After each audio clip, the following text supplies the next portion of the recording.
berbagai latar budaya dan pendidikan yang berbeda-beda, ya. Jadi effective implementation of cultural diversity in healthcare professions. Nanti yang belum kenal dengan Ibu namanya adalah Dia Fridari, Ibu psikologi di sarjana psikologi. Adik-adik yang sudah cukup kenal dengan Ibu, yang lainnya salam kenal, dan mari kita mulai perkuliahan hari ini. Jadi learning outcome-nya untuk hari ini adalah mahasiswa mampu mengenal dan menyadari budaya dan nilai-nilai serta kerangka berpikir masing-masing individu. Menggambarkan perbedaan nilai-nilai dan budaya dalam kelompok IPE. Kemudian menghargai perbedaan peran, keahlian, dan tanggung jawab masing-masing profesi, menerima dan memahami perbedaan dan karakteristik pasien, masyarakat, dan tim kerja di IPE, dan meningkatkan kompetensi lintas budaya antar tenaga kesehatan. Jadi harapannya dalam waktu 50 menit ke depan kita menyadari budaya dan nilai-nilai pribadi, kemudian dalam kelompok, menghargai perbedaan keahlian dan tanggung jawab masing-masing, kemudian bagaimana kita meningkatkan kompetensi lintas budaya antar tenaga kesehatan. Semoga tercapai ya.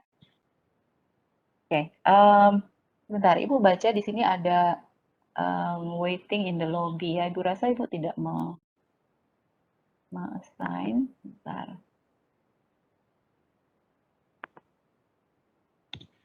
Baik, referensi yang Ibu gunakan di sini adalah beberapa buku tentang cultural diversity, perbedaan budaya. Ini semua ada e-booknya dan adik-adik juga bisa download nanti di Oase apabila ada yang tertarik untuk memperdalam tentang perbedaan budaya dalam konteks tenaga kesehatan.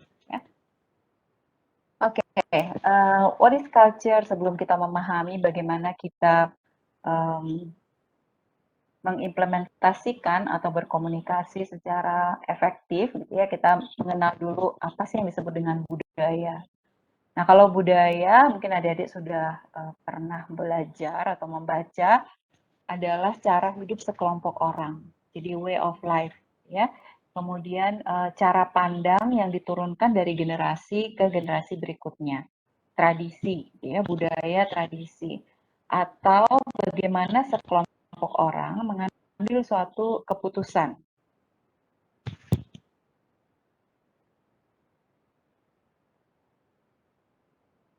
Okay. Semua ide, nilai-nilai, belief system, pengetahuan, perilaku, objek material yang mereka bagi bersama, itu termasuk dalam satu budaya. Ya, mungkin adik-adik mulai bisa merefleksikan ke dalam diri budaya yang ada di lingkungan atau di sekitar adik-adik. Mungkin sebagian besar dari mahasiswa di sini berasal dari Bali, katakanlah ya. Kemudian ada banyak juga yang dari luar Bali. Nah, dari daerah masing-masing di mana kalian berasal, dari mana kalian berasal, coba bayangkan bagaimana cara hidup orang-orang di sekitar kalian. Ya, bagaimana tradisi yang diturunkan oleh kakek nenek atau leluhur dan sebagainya gitu ya. Kalau di Bali memang banyak tradisi-tradisi yang diturunkan oleh hampir di setiap daerah gitu ya, budaya itu ada. Jadi bisa mulai merefleksikan supaya nanti kita bisa semakin menyadari bahwa oh ya ternyata memang budaya di daerah saya berbeda dengan budaya di daerah yang lain ya. Nah, budaya juga termasuk kepercayaan dan sikap seseorang atau sekelompok orang terhadap perbedaan ras, etnis, usia, jenis kelamin, orientasi seksual, agama, status ekonomi, dan lain sebagainya. Gitu ya. Jadi bagaimana ada kelompok orang tertentu mungkin yang budayanya sangat menghargai perbedaan atau budayanya tidak bisa menerima perbedaan dari kelompok lain. Jadi berbagai macam ya.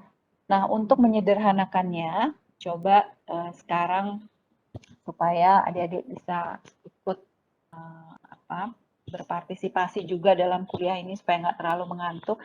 Silakan ketik di chat apa yang menurut adik-adik termasuk budaya Timur, apa yang menurut adik-adik termasuk budaya Barat.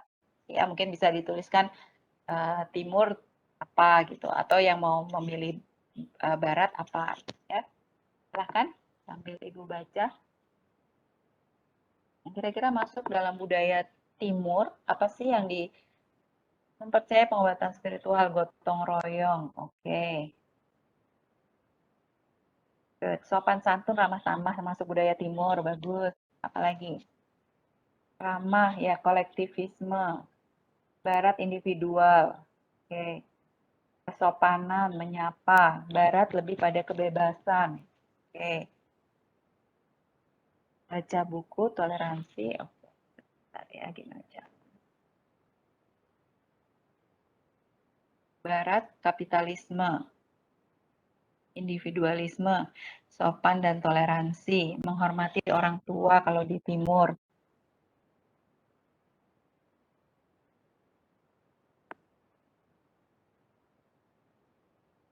Ya, liberalisme.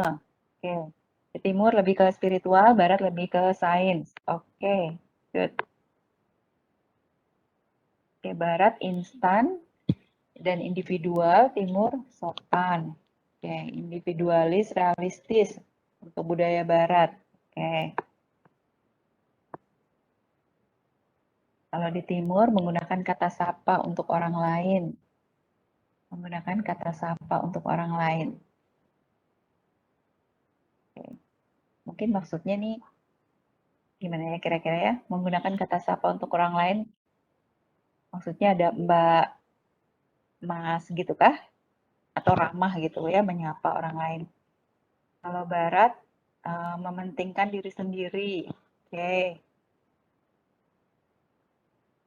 ini apa yang kita persepsikan ya, apa yang kita persepsikan tentang budaya orang-orang di Timur, negara bagian Timur, atau orang-orang di Barat gitu ya. Oke, Timur itu kebersamaan. Oke, mungkin hampir sama dengan kolektivisme ya. Kalau menghormati orang tua sangat kental di budaya Timur, betul. Oke, Timur itu 5S. Oke, siapa nih yang menjawab? Ya. Wangi. Wangi apa itu 5S? Boleh open mic supaya yang lainnya dengar.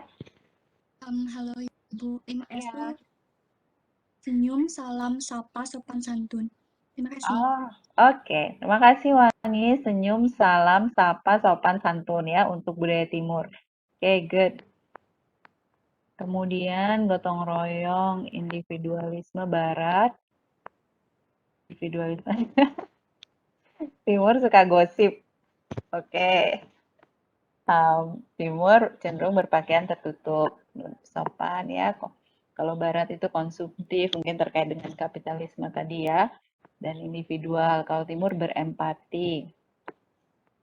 Oke. Timur taat pada norma yang ada. Oke. Kalau orang Barat tidak suka ngurusi orang lain. Oke. Kekeluargaan. Oke, mungkin Ibu baca yang berbeda ya, yang lainnya. Oke, hampir sudah di... Oke, ini menarik karena agak berbeda dengan yang lainnya ya. Mona Sari Marito mengatakan kalau Barat itu terkait dengan norma-norma. Nah, Mona bisa open mic nggak untuk mengeksplor atau menjelaskan lebih lanjut yang Mona maksud di sini apa gitu? Maksudnya budaya Barat itu dengan norma-normanya itu bagaimana? Karena agak sedikit berbeda dengan pendapat teman-teman yang lain ya. Kalau kita lihat sebelumnya lebih banyak yang budaya Timur yang mengacu atau menurut pada norma-norma gitu. Silahkan Mona mungkin bisa share.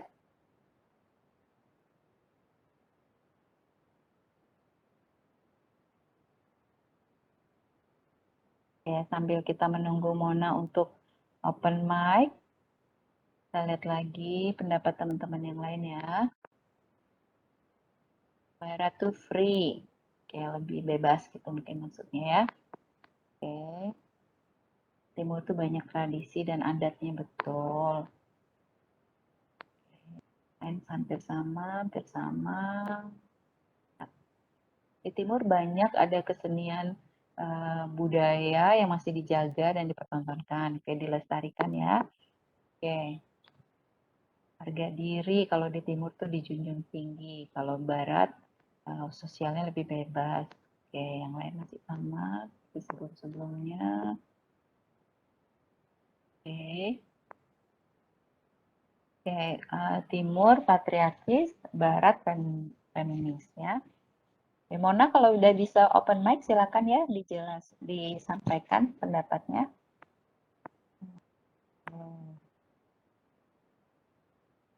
Timur mengutamakan kepentingan bersama, gotong royong, solidaritas. Oke. Oke. Barat itu langsung terjun ke lapangan, timur lebih ke teori. Oh, ini menarik nih pendapatnya ya. Kalau di barat langsung terjun ke lapangan, kalau di timur kebanyakan teori. Kalau di barat lebih mementingkan pendidikan, kalau di timur cenderung kurang mempedulikan. Oke. Timur unggah-ungguh bahasa. Unggah-ungguh bahasa itu maksudnya tata krama dalam berbahasa gitu mungkin ya. Silahkan dijelaskan ya, langsung open mic aja kalau memang interpretasi Ibu keliru gitu. Oke. Iya Bu, benar sekali. Oke. Yang mana ini? Yang unggah-ungguh itu kah? Bahasa. Iya. Oke. Ya, terima kasih. Ya, yang lain belum ada yang berbeda, masih sama. Hah? Ntar dulu, tuh kelewat nih. Kalau timur itu musyawarah, kalau barat itu perang. Waduh, oke. Jadi lebih ke action ya. Kalau timur, mari kita bicarakan dulu. Kalau barat lebih langsung mengambil tindakan. Oke. Ya, masih sama. Oke, nah sambil Oke, ini juga ada yang agak berbeda. Barat kalau nikah muda itu biasa, kalau di timur nikah muda itu menjadi omongan tetangga, ya. Oke. Ya, sambil adik-adik juga bisa membaca Barat tidak suka nasi, Timur suka nasi. Sambil membaca komentar dari teman-teman adik-adik sendiri, sekarang sudah terbayang lah ya, yang gambaran secara umumnya atau gambaran secara luasnya bahwa budaya Timur itu seperti apa, kemudian budaya Barat itu seperti apa, gitu ya. Mungkin kalau dilihat dari apa yang adik-adik sampaikan ini, yang pertama, yang paling anggaplah payungnya gitu, yang paling besar budaya Timur itu sifat lebih pada kolektif gitu ya, lebih pada bersama-sama. Tadi kan ada gotong royong, kemudian ramah tamah dan sebagainya, itu kan budaya kolektivisme ya. Dimana kalau di barat itu disampaikan juga oleh adik-adik di sini lebih kepada individu. Jadi individualistic culture gitu, karena mereka apa namanya memang tidak terlalu banyak lebih mementingkan diri daripada kelompok gitu ya. Kalau di timur itu kepentingan kelompok adalah nomor satu dengan menekan kepentingan individu ya. Jadi itu secara garis besarnya. Kemudian yang lain-lain, apakah budaya timur lebih mementingkan kurang mementingkan pendidikan seperti ada yang disampaikan oleh adik-adik tadi, apakah budaya barat itu lebih mementingkan pendidikan, itu mungkin lebih pada bagaimana mereka mengembangkan sistem pendidikannya gitu ya. Kalau budaya timur mungkin masih agak sedikit lambat gitu ya, di mana budaya barat fasilitas untuk pendidikan itu memang karena mereka memang lebih maju secara ekonomi dan secara penelitian-penelitian gitu ya. Jadi kalau misalnya adik-adik memang sering menonton YouTube atau menonton film gitu ya, kemudian melihat sekolah-sekolah di luar negeri itu fasilitas di ruang kelasnya gitu, kemudian membandingkan dengan diri sendiri gitu ya, oh fasilitas di ruang kelas kita seperti apa gitu, mungkin tampaknya tidak terlalu dipentingkan, tapi sebenarnya itu lebih pada based on kondisi ekonominya gitu ya dan finansialnya gitu, bagaimana mereka usaha, mereka memang sudah lebih maju dan memiliki fasilitas yang memang lebih canggih dibandingkan Indonesia ya. Tetapi beberapa sekolah di Indonesia yang mungkin mahal biayanya itu juga memiliki fasilitas yang cukup bagus dan cukup canggih ya. Oke, ini ada yang menambahkan di barat itu waktu penting, sementara di timur sering ngaret atau tidak menghargai waktu.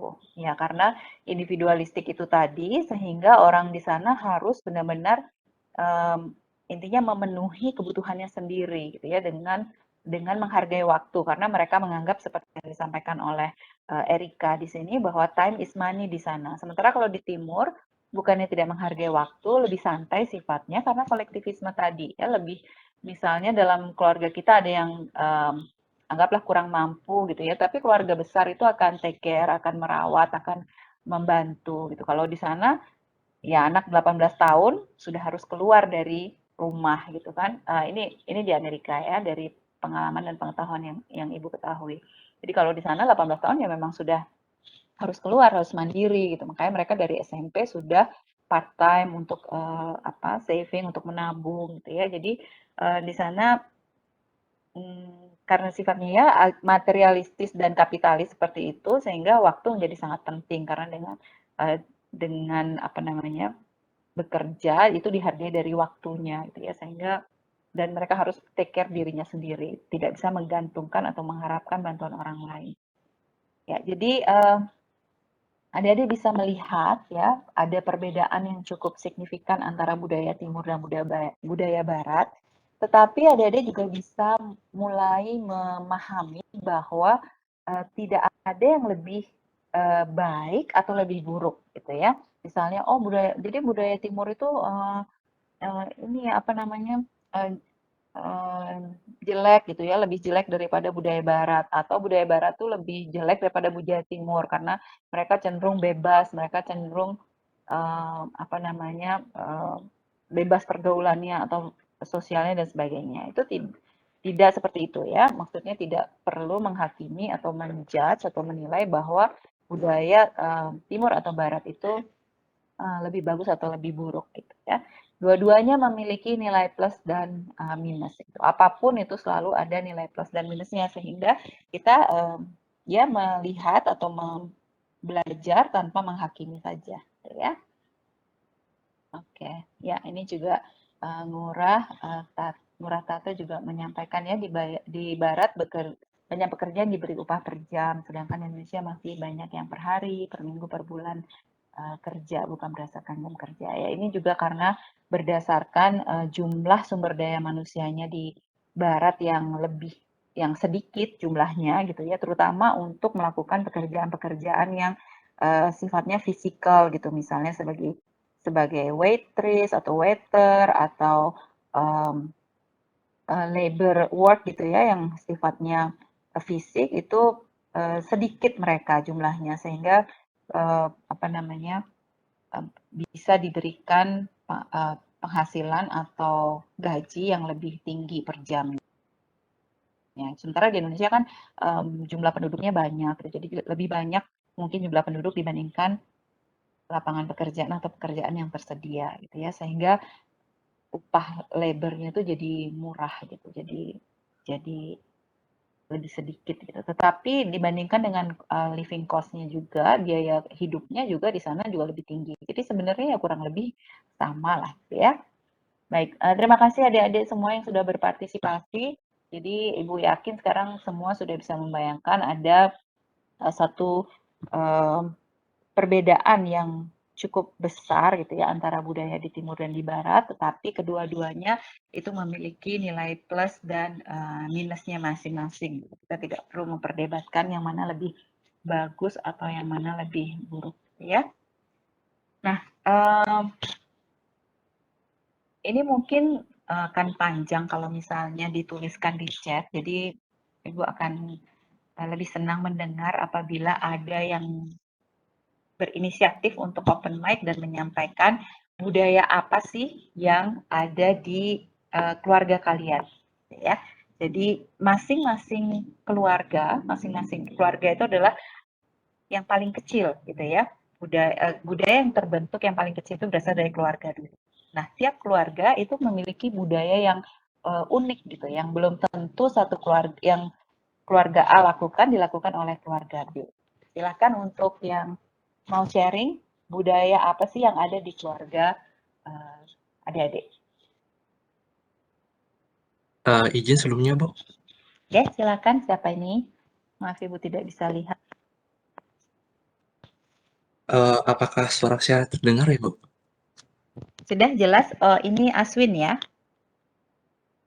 Benar, Bu. Perkenalkan, saya Gede Aswin Parises Asmana, PSS KPD, 3 digit yang terakhir 058, mohon izin untuk menjawab. Yang pertama, budaya yang ada di lingkungan keluarga saya, budaya kita tahunya luas, bukan hanya adat istiadat, tapi yang paling sering ada di lingkungan saya, yaitu budaya setiap Jumat malam, budaya diskusi setiap Jumat malam gitu. Kenapa itu terjadi? Karena jujur saya sama keluarga itu kayak pisah gitu setiap harinya. Ayah saya kerja di luar kota, ibu saya juga jadi kerja sampai sore banget gitu. Kemudian adik saya juga harus bolak-balik ke Denpasar dan saya juga harus sibuk kuliah. Jadi setiap hari itu kita hampir nggak punya waktu untuk sama-sama gitu. Nah, maka dari itu kita setiap hari Jumat malam bapak saya balik dari rumah, itu kayak suatu hal yang udah kita sepakati, kita bakalan diskusi apa aja yang udah kita lakuin hari itu, target kita next week bakalan kayak gimana. Terus juga kita kadang ngobrol-ngobrol hal-hal yang kayak kayak pandangan umum gitu, kayak kadang ngobrol tentang Indonesia kayak gimana gitu, tapi lebih ke terus kondisi Bali kayak gimana dan lain sebagainya tuh kayak jadi sharing di sana yang sekaligus kayak untuk bangun suasana kekeluargaan kita yang ada di sana. Kurang lebih itu sih, Bu. Terima kasih. Oke, terima kasih ya Aswin. Sharingnya luar biasa banget ya. Mungkin tidak tidak banyak atau tidak mungkin sebagian besar tidak mempraktekkan apa yang budaya keluarganya Aswin lakukan gitu ya. Walaupun mungkin sekarang karena mungkin orang tuanya Aswin lebih lebih apa ya, lebih pada generasi yang lebih muda lagi gitu ya. Kalau misalnya ibu adalah orang tua ibu generasinya jauh lebih tua, berbeda caranya berkomunikasi gitu ya. Tapi budaya yang dilakukan keluarga Aswin itu mungkin bisa menginspirasi bagi adik-adik yang lain gitu ya. Kalau misalnya sekarang keluarga kalian belum memiliki budaya seperti itu untuk berdiskusi misalnya di akhir minggu untuk menceritakan apa yang dialami oleh masing-masing anggota keluarga, kemudian merencanakan ke depannya dalam minggu ke depan ini mau melakukan apa dan sebagainya, itu bentuk komunikasi yang sangat bagus sekali ya. Kalau belum keluarga yang seperti itu ya nggak apa-apa. Mungkin nanti kalau sudah berkeluarga, mempunyai suami, istri sendiri, punya anak-anak bisa diterapkan gitu ya untuk menjaga komunikasi yang baik di antara member of the family ya. Baik, terima kasih Aswin. Mungkin ada lagi yang sharing budaya di keluarga kalian apa yang kira-kira unik. Nggak usah yang terlalu gimana-gimana gitu karena mungkin menurut kalian tuh biasa gitu ya. Oh, biasa aja kok di keluarga aku gini. Belum tentu teman kalian atau keluarga lain itu memiliki budaya seperti itu atau kebiasaan seperti itu. Silakan. Siapa yang mau sharing? Selamat pagi, Bu Tiang, izin menjawab. Izin sharing. Oke, Siapa kayaknya ya? ada beberapa ini. Silakan, silakan. Yang kelihatan di Ibu Swandewi dulu ya, Swandewi. Oke, terima kasih atas waktunya, Bu. Sebelumnya, apakah suara saya terdengar dengan jelas nih, Bu? Ya, sudah. Oke, jadi sebelumnya, sebentar saya hidupin kamera sebentar. Sorry. Mohon maaf, sebelumnya perkenalkan ke Bu Tiang Niputu Asri Dewi dari Ilmu Keperawatan Angkatan 20 dengan NIM akhir 041. Jadi untuk maaf Bu. Oke. Jadi untuk budaya keluarga Tiang yang paling unik itu sebenarnya adalah setiap bangun pagi kita ngetok pintu bilang selamat pagi gitu. Gimana ya? Aneh sih, cuma kayak gimana kalau keluarga saya itu nggak mempan kalau misalkan pakai alarm, alarm yang bel biasa tuh nggak mempan, harus pakai omongan gitu. Entah ngetok pintu, entah pakai entah pakai sapu, entah apa cuma ngomong aja gitu, "Selamat pagi," gitu. Kayak gitu aja dah terus ngulang-ngulang gitu. Kadang-kadang jadinya kebiasaan sih, itu yang pertama. Terus kedua itu, kalau oh iya kadang-kadang curhat aja sih. Nggak tentang kayak Aswin kayak Indonesia maju bla bla bla, enggak. Kayak tentang apa apa ya, gimana sih kamu kuliah itu gitu. Kamu kayak gimana sih atau adik saya gitu kan misalkan gimana pelajarannya susah atau enggak gitu. Itu aja sih, Bu. Terima kasih. Oke, terima kasih ya Asri, Tuan Dewi. Jadi nggak aneh kok itu ya, malah seru malahan ya kalau di pagi hari mungkin yang masih aduh males-males atau moodnya lagi nggak enak gitu, tapi kalau keluarganya ngetok-ngetok dengan suara keras gitu mungkin juga menular semangatnya gitu ya, bangkit lagi. Oke, oke. Aku harus menjalani aktivitas hari ini dengan semangat gitu ya. Jadi menarik sekali, bagus sekali. Kemudian curhat, komunikasi itu penting gitu ya. Kalau memang sudah bisa curhat nyaman, curhat dengan keluarga, tentunya akan lebih mudah merilis emosi-emosi yang kita rasakan gitu ya, sehingga tidak perlu psikolog nantinya. Oke, oke. Mungkin satu lagi yang tadi berbarengan dengan Asri membuka mic-nya, silahkan. Setelah itu nanti Bu akan baca, mungkin ada juga di kolom chat-nya yang menyampaikan. Silakan yang tadi berbarengan. Sharing, Bu. Ya, silakan Armida ya dari farmasi. Silakan.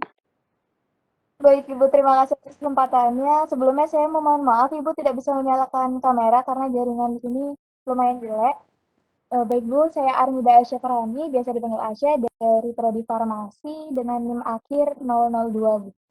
Jadi saya ingin sharing sedikit, jadi saya punya kebiasaan di keluarga saya, kalau misalnya ada yang ingin pergi keluar kemana gitu, tuh pamitannya bukan saliman aja, tapi kita pelukan dulu. Entah kalau misalnya ada ibu, bapak, atau adik dan kakak di rumah, ya pelukan sama semuanya gitu. Jadi siapa yang ada di rumah kita pelukan dulu sebelum pergi gitu, Bu. Mungkin bisa sharing itu aja yang paling unik di keluarga saya, mungkin nggak dilakukan di keluarga yang lain. Terima kasih. Ya. Oke, terima kasih Asya. Ya, jadi ekspresi ekspresi keluarga di keluarganya Asya ya cukup terbuka gitu sehingga ekspresinya dalam bentuk sentuhan it's fine gitu ya. Jadi terbiasa untuk memeluk satu sama lain. Sebenarnya pelukan itu juga sangat menyembuhkan ya, healing. Kalau memang nggak ada yang dipeluk ya kita mau sendiri aja gitu ya. Itu juga bisa adik-adik lakukan ketika merasa sepi atau sendiri gitu ya, kita lakukan butterfly hug gitu ya. Jadi budaya yang dilakukan oleh Asia tuh menarik sekali gitu ya. Memang kadang-kadang orang Indonesia atau di timur agak apa namanya malu-malu gitu ya mengekspresikan kasih sayangnya gitu. Jadi untuk bilang I love you aja antara satu anggota keluarga itu juga apa namanya agak canggung gitu kan, agak kaku gitu. Tapi it's okay gitu. Kalau yang bisa sampai dengan mengekspresikannya dengan sentuhan, dengan pelukan seperti itu bagus sekali ya. Baik, Ibu akan baca dari di kolom chat ini ada karena private, Ibu nggak tahu apakah mereka memang tidak mau disebut namanya atau karena memang tidak bisa chat ke everyone gitu ya. Tapi di sini ada yang budaya dalam keluarga saya itu adalah makan tiap malam di meja makan, kemudian berkumpul di kamar orang tua setiap malam untuk mengobrol. Wah ini berarti komunikasinya dengan orang tua baik ya, bagus ya. Kalau ngobrol di kamar orang tua itu melakukan istilahnya terapi pillow talk gitu ya, saling curhat, saling bercerita dalam kondisi yang intimate gitu ya. Kemudian ada juga yang menyampaikan kebiasaan dilakukan secara turun-menurun, betul sekali. Budaya menurut saya adalah suatu kebiasaan dilakukan turun-menurun, betul. Kalau di keluarga saya, yang pertama masuk dapur dulu sebelum masuk ke bagian rumah yang lain. Oke, ya, masuk ke dapur dulu sebelum ke ruangan yang lain. Nah, ini biasanya sih kalau yang Ibu ketahui kalau di Bali, terutama kalau di keluarga itu ada yang memiliki bayi gitu ya, memiliki baby gitu. Tapi Ibu juga lupa sih penjelasannya apa waktu itu. Tapi paling tidak ya memang ada budaya keluarga seperti itu ya. Kemudian ada juga yang menyampaikan setelah sembahyang adalah waktu terbaik untuk curhat berkeluh kesah. Oh ini bagus sekali ya, karena biasanya kalau memang kita sembahyangnya khusyuk, perasaan pikirannya sudah lebih tenang gitu ya, sehingga curhatnya tuh jadi lebih terkontrol lah gitu ya, daripada langsung mengeluarkan unek-uneknya. Kemudian makan bersama dan masak bersama. Keren. Oh, dan masaknya benar-benar saat baru mau makan. Ya, itu makanan yang paling enak tuh kan kalau makanan yang segar baru dimasak ya. Oke, ya.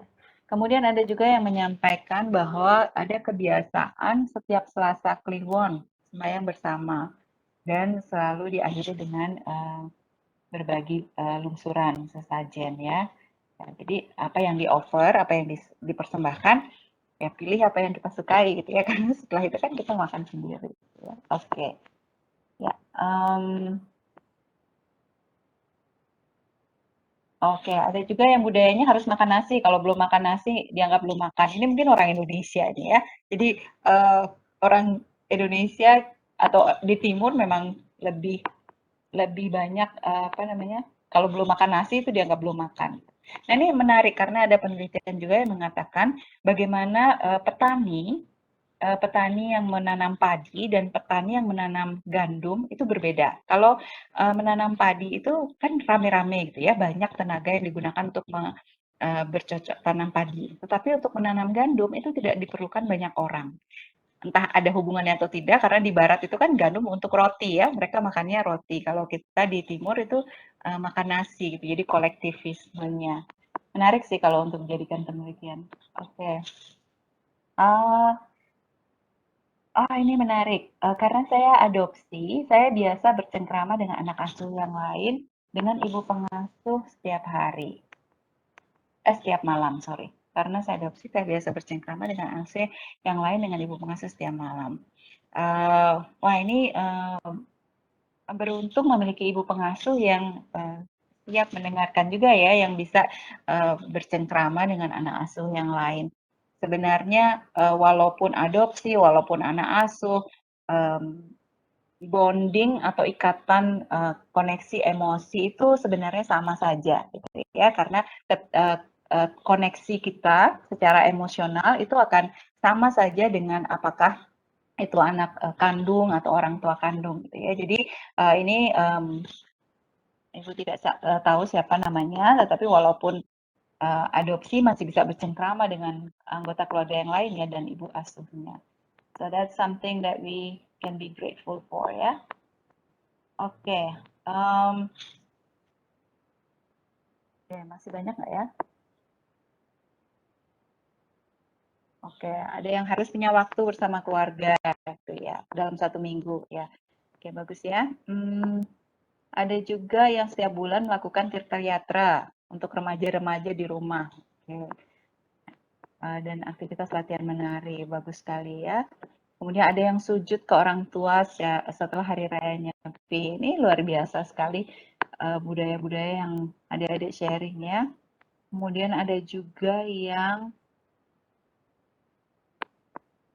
kalau ada yang berpergian jauh ketika kembali makan bersama, berdoa bersama gitu ya. Agar kalau ada yang akan pergi jauh, oke. Sehingga perjalanan dilindungi. Oke.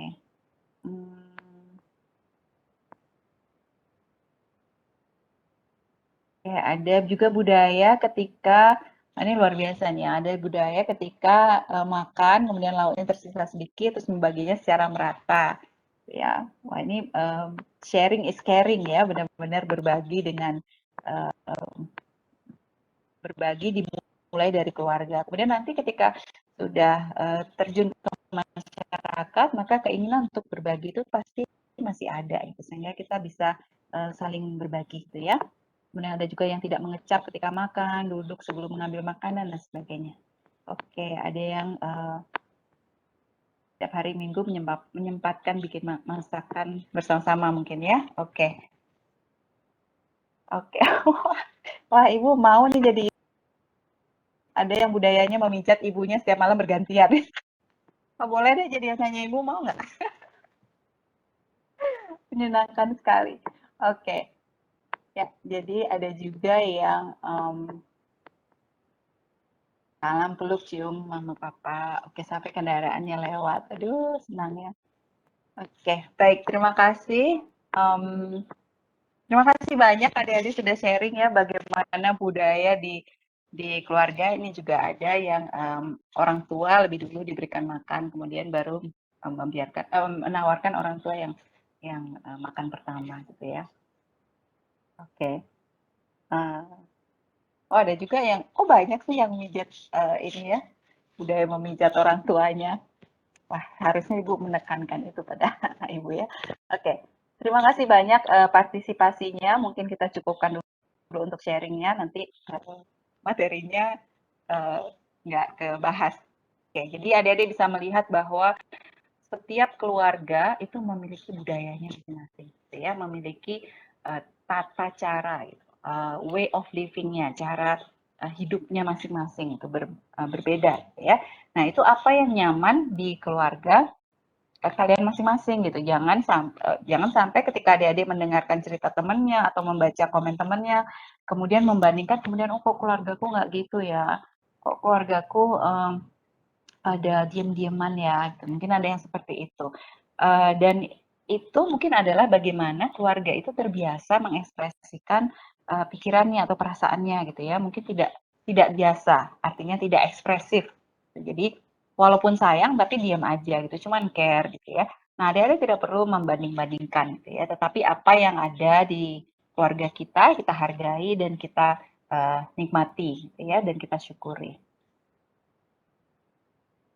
Oke, ada juga yang menyampaikan dulu selalu makan bersama di meja makan, sekarang budaya itu udah hilang Bu, karena bapak saya sudah nggak ada. Oke, mungkin bapak mengambil peran sebagai perekat ya bagi anggota keluarga, sehingga ketika bapak masih ada, mungkin beliau yang sering mengajak makan bersama-sama, gitu ya. Ya, kenangan itu bisa dihargai, bisa disyukuri tempat mengalami pengalaman itu. Nah, sekarang kalau mau dibangkitkan lagi, ayo diajak siapa yang mau untuk makan bersama lagi, gitu ya. Walaupun mungkin sudah sibuk masing-masing, gitu, tetapi mungkin bisa diajak lagi untuk mengenang atau menikmati kembali masa-masa itu, gitu ya. Mungkin ada proses berduka di sana sehingga ada yang tidak mau nggak mau lagi melakukan itu gitu ya, karena ketika makan bersama-sama jadi melihat tempat bapak duduk biasanya kok nggak ada gitu, ada rasa sakit, ada rasa sedih, ada masih dalam proses healing gitu ya, sehingga melakukan itu. Nah, mungkin pelan-pelan nanti dirilis perasaan berdukanya, diajak lagi anggota keluarga yang ada untuk makan bersama lagi ya. Oke, baik, terima kasih adik-adik. Kita lanjutkan lagi ke materi ya. Jadi kita semua di sini adalah dalam lingkungan yang tenaga kesehatan gitu ya. Kita bergerak di bidang kesehatan. Nah, bagaimana sih budaya di dalam lingkungan tenaga kesehatan itu? Ya, bagaimana sistem yang ada, infrastrukturnya, kemudian peran masing-masing dan pasiennya gitu ya. Nah, IPE ini sebenarnya ingin memasukkan budaya dalam kurikulumnya. Mungkin adik-adik kan selalu sering mendengar ya dengung-dengung mahasiswa UNUD ya, visinya adalah unggul, mandiri, dan berbudaya gitu ya. Nah, bagaimana mengintegrasikan budaya yang kita miliki ke dalam proses belajar mengajar di lingkungan kesehatan. Adik-adik menyadari kalau IPE itu terdiri dari berbagai program studi ya, mulai dari kedokteran, mulai dari fisioterapi, keperawatan, kesehatan masyarakat, dan farmasi gitu ya. Ada nggak yang Ibu belum sebutkan? Jadi berbagai unsur yang terkait dengan kesehatan, ya, baik itu kesehatan fisik, kesehatan jiwa, maupun kesehatan lingkungan. Jadi sebenarnya tidak ada satu bagian pun yang lebih baik, sama seperti tadi ya, budaya timur dan barat itu lebih baik daripada yang lain gitu, karena semuanya saling berkoneksi, saling berhubungan, dan saling membutuhkan, ya. Jadi jangan merasa inferior, atau misalnya ada adik-adik yang, aduh saya pengen sekali sebenarnya ke pendidikan dokter, tapi karena finansial, karena nggak lolos juga gitu ya, akhirnya terpaksa saya di farmasi atau di keperawatan misalnya. Kemudian merasa, aduh saya kurang, merasa gengsinya kurang gitu. Tidak sama sekali, ya. Jangan berpikiran seperti itu, karena setiap peran yang adik-adik ambil sebagai mahasiswa itu sangat penting, ya. Tidak ada bagaimana nanti dokter menangani pasien kalau tidak ada perawatnya. Bagaimana kalau kita menciptakan lingkungan yang sehat kalau tidak ada yang fokus untuk memperhatikan kesehatan masyarakat, ya. Bagaimana kalau pasien itu psikosomatis, berapapun dokter memberikan resep, kemudian farmasi mengolah obatnya, kalau ternyata core permasalahannya adalah di pikirannya atau di emosinya, gitu ya, itu perlu seorang psikolog, ya. Bagaimana seorang dokter misalnya yang spesialis bedah tulang katakanlah ya, untuk memaintain atau untuk memperbaiki kondisi pasiennya kalau tidak ada fisioterapis, ya, atau dentis, tadi Ibu belum menyebutkan ya, dokter gigi. Jadi semua itu memiliki peran yang sama pentingnya, ya. Jadi adik-adik perlu ingat tidak ada satu yang lebih baik daripada yang lain. Mungkin Ibu pernah cerita ini di kelas mana ya, Ibu pernah cerita ada seorang anak yang minder karena bapaknya itu tukang bangunan, gitu ya. Malu dia menceritakan bahwa ayahnya itu seorang tukang bangunan. Kemudian ayahnya mengajak anak-anaknya jalan-jalan. Kamu lihat gedung yang tinggi dan megah itu, gitu kan? Iya Pak. Nah, gedung yang tinggi dan megah itu digambar oleh seorang yang disebut arsitek, gitu ya. Jadi ada arsitek yang membangun. Nah, gambar itu akan tetap menjadi gambar kalau tidak ada Bapak dan teman-teman Bapak yang membuat gambar itu menjadi gedung yang megah dan mewah. Ya. Jadi itu cerita singkat saja untuk mengatakan bahwa semua orang itu memiliki peran yang penting dalam satu lingkungan, ya, dalam satu masyarakat. Jadi IPE yang terdiri dari berbagai profesi tenaga kesehatan memiliki peran yang sangat penting, ya. Oke, bagaimana budaya mempengaruhi interaksi? Mungkin Ibu akan mempercepat sedikit. Asimilasi pembauran antara budaya yang baru dengan budaya yang lama sehingga menghilangkan satu budaya. Ya, misalnya adik-adik ketika SMA itu menggunakan seragam, anggaplah itu satu budaya di SMA gitu ya. Tetapi ketika adik-adik kuliah tidak ada yang mengharuskan untuk menggunakan seragam sehingga budaya yang lama yaitu menggunakan seragam tidak ada lagi. Itu yang disebut dengan asimilasi. Kemudian integrasi saling mendukung budaya yang ada, konflik apabila satu budaya tidak dimengerti dan kemudian mengakibatkan suatu pertentangan, ya. Polarisasi adalah satu golongan yang cenderung berinteraksi dengan golongannya sendiri. Jadi hanya memilih entah itu etnis yang sama atau kelompok yang sama, ya, sehingga memunculkan polarisasi. Enkulturasi adalah meleburnya antara budaya satu dengan yang lain karena tidak terlalu berbeda. Kemudian akulturasi adalah mempertahankan salah satu nilai kebudayaan dari kelompok tapi mengalami perubahan tertentu. Nah, ada 4 elemen komunikasi lintas budaya. Yang pertama adalah menyadari nilai dan budaya sendiri. Jadi kita kenali dulu nilai-nilai dalam budaya kita itu apa, ya. Kemudian kita menyadari bahwa tidak semua orang memiliki nilai-nilai dan budaya yang sama dengan kita. Setelah kita menyadari, kita menerima perbedaan budaya tersebut, ya.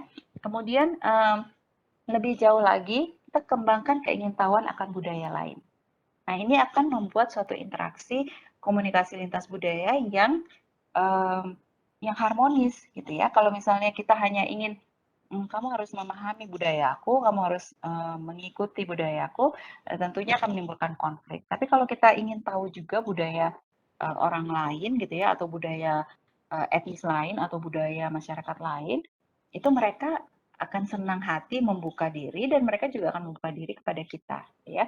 Dan yang keempat adalah kemampuan beradaptasi dengan budaya lain. Kalau misalnya ada adik-adik di sini yang katakanlah berasal dari luar Bali gitu ya, kemudian masuk di Universitas Udayana, kemudian ya kalau offline ya kita sudah bertemu, berinteraksi gitu, mungkin akan ada budaya-budaya yang berbeda yang dari pulau di mana adik-adik berasal ya. Nah, bagaimana kemampuan beradaptasi itu? Apakah fleksibel atau apakah sangat kaku gitu ya. Nah, itu akan mempengaruhi bagaimana implementasi yang efektif dalam interaksi budaya yang berbeda. Ya. Kemudian apa sih yang disebut dengan cultural kompetensi atau kompetensi dalam budaya itu. Kemampuan berinteraksi secara efektif dengan orang lain yang berasal dari latar belakang budaya yang berbeda. Ya, sebenarnya sederhana ya definisinya adalah kemampuan berinteraksi secara efektif dengan orang lain yang berasal dari latar belakang budaya yang berbeda. Nah, bagaimana cara kita meningkatkan kompetensi, cultural kompetensi kita? Yang pertama adalah sikap. Sikap itu yang terpenting gitu ya, attitude. Jadi sebenarnya bagaimana kita melihat orang lain itu sebenarnya apa yang ada di dalam diri kita, gitu ya. Kalau kita penuh dengan judgement, penuh dengan penghakiman, itu maka sebenarnya kita di dalam diri itu banyak penghakiman atau menghakimi sesuatu, gitu ya.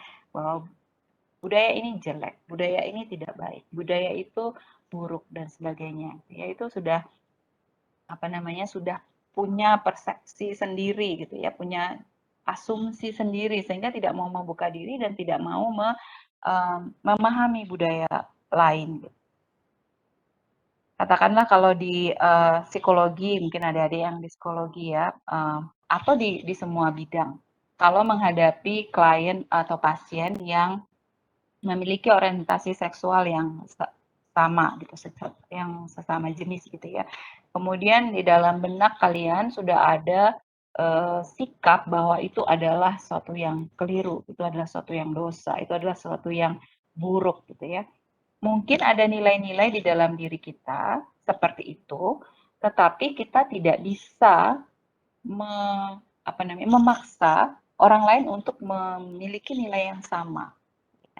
Jadi sikap kita terhadap klien atau pasien itu harus tetap netral, ya, sehingga kita bisa melakukan pekerjaan kita dengan profesional. Jadi jangan sampai bias, gitu ya. Kemudian yang kedua setelah attitude itu adalah improving self awareness. Jadi meningkatkan kesadaran diri. Bagaimana kita mengetahui apa sih kelebihan kita, apa sih kekurangan kita, apa sih yang men-trigger saya, apa sih yang membuat saya bisa compassion terhadap orang lain, apa sih hal-hal yang mengganggu saya gitu ya. Setelah kita mengetahui self-aware, setelah kita menyadari diri kita seperti apa, nah apa yang perlu kita perbaiki untuk menjaga komunikasi atau untuk menjaga relationship kita dengan klien atau dengan pasien kita, ya atau dengan sesama profesi, sama kolega gitu, sama kolega atau antar profesi atau interprofesi, gitu ya. Nah, yang berikutnya ini adalah knowledge, gitu ya. Bagaimana kita meningkatkan kompetensi, cultural kompetensi ini. Jadi berdasarkan pengetahuan adik-adik yang semua ini adalah mahasiswa di Fakultas Kedokteran kelas farmasi, gitu ya. Adik-adik sudah dibekali untuk IPE ini atau IPE ini suatu program yang sebenarnya sangat bagus untuk adik-adik memulai membuka diri dan bekerja sama dengan tenaga kesehatan dari program studi lainnya, itu ya, pengetahuan tentang bagaimana seorang farmasis sudut pandangnya terhadap satu kasus, bagaimana pandangan seorang nurse gitu ya terhadap satu kasus, bagaimana pandangan atau solusi dari ahli kesehatan masyarakat, dari psikolog dan sebagainya gitu ya, sehingga bisa melakukan suatu intervensi atau terapi yang menyeluruh atau yang secara kolektif ya. Baik, sudah 50 menit rasanya dan materi Ibu juga sudah habis pas. Jadi bagaimana kita bersama-sama mari kita bersama-sama bekerja mengoptimalkan kemampuan kita, keterampilan kita sebagai profesi yang kita pelajari ya dengan menghargai dan bekerja sama secara harmonis dengan profesi-profesi yang lain yang khususnya berada dalam bidang tenaga kesehatan ini atau healthcare profession. Ya, baik, demikian materi lecture hari ini. Semoga adik-adik masih stay dan tidak mengantuk, ya, karena jamnya juga, karena kelelahan adik-adik juga, banyak sekali tugas kuliah dan sebagainya, ya. Oke, kalau apakah ada pertanyaan? Mungkin 1-2 pertanyaan ya, supaya tidak panjang waktunya untuk yang sudah capek. Sudahlah Bu, sudah jam 4 sore nih. Mau buka pertanyaan deh. Satu ya, satu aja deh. Silakan. Terima kasih senyum, ketawanya, jempolnya, tepuk tangannya. Seru banget ngeliat emoji-emojinya. Ada yang tiup trompet lagi. Yeah. Oke, ada pertanyaan?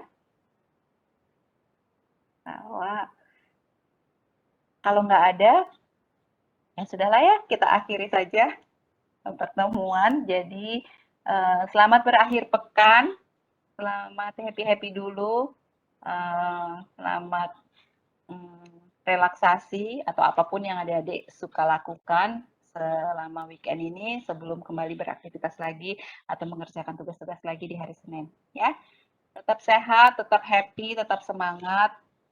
Sampai ketemu di lain waktu. Terima kasih. Silakan meninggalkan ruang kelas. Terima Terima kasih. kasih. Selamat sore, Bu. Terima kasih, Terima Bu. kasih. Selamat sore, Bu. Terima kasih. Ibu. Sore, Bu. Terima kasih banyak. Bu, Terima kasih banyak, Bu. Terima kasih, Bu. Selamat sore. Selamat sore. kasih, Bu. Selamat mandi dan makan malam. Oke, Ibu akhiri saja ya end meeting untuk Terima semua kasih ya. banyak, Ibu. Baik, thank you.